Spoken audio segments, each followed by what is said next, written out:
अखियाँ से नींद चलती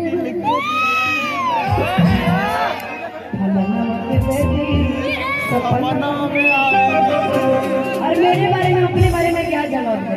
आप सभी ने एक उत्तर प्रदेश की लड़की को बिहार झारखंड में इस कदर प्यार बरसाया है कि आज लोगों के दिलों में राज कर रही है कि मुझे लोग झारखंड के लोग जानते हैं। तो सबसे पहले तो आप सभी को मेरी तरफ से बहुत बहुत धन्यवाद और यहाँ जितने भी लोग उपस्थित हैं सभी को मैं माया तो प्रणाम करती हूँ और गोड़ छू के गोड़ लगा कर हम ताली बजा के आशीर्वाद पीछे के लोग ना आशीर्वाद देगा रवा सब ना आशीर्वाद दे। लेकिन ये जो पगड़ी बांध के जो भैया लोग खड़े हैं काफी बड़े खूबसूरत लग रहे हैं। वाह गुलाबी ऑरेंज सभी तरीके के। अच्छा अभी बताइए भक्ति भजन तो हो जाएगा। अच्छा बताइए गाना क्या कैसे सुनेगा कि बढ़ता बेचैनी मुश्किल भई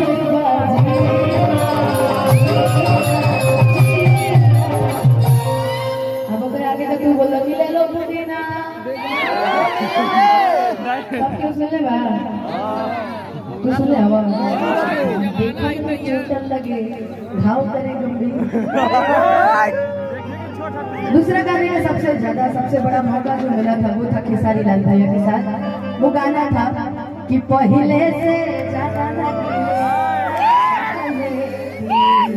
और सुना दुए महीना में बनल पापे कि नहीं हर में रहल टूटी ससुरबा में गोटैलुए तलागे सैये के रोटी खैलुए।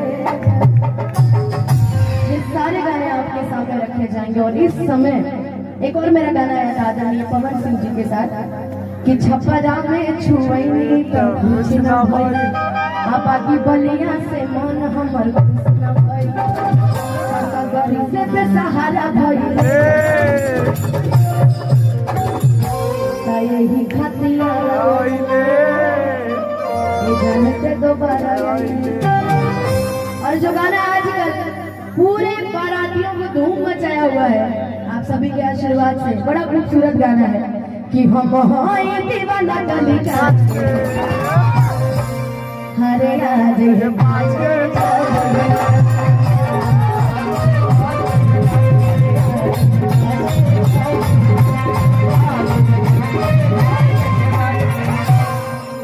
सब गाना के प्रस्तुति के लिस्ट हमारा भी पहले मिल चुकल बा।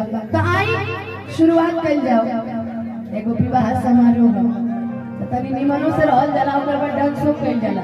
बाकी हम चाहे कि एगो छोट सा सहरा हमारे बहिन खातिर लेकर आज भैया थोड़ा सा पीछे हो जाएगा आज बारात बा हमारे बहिन के तो उनका खातिर 2 लाइन के सहरा और ओकरा बाद और अनुपमा जी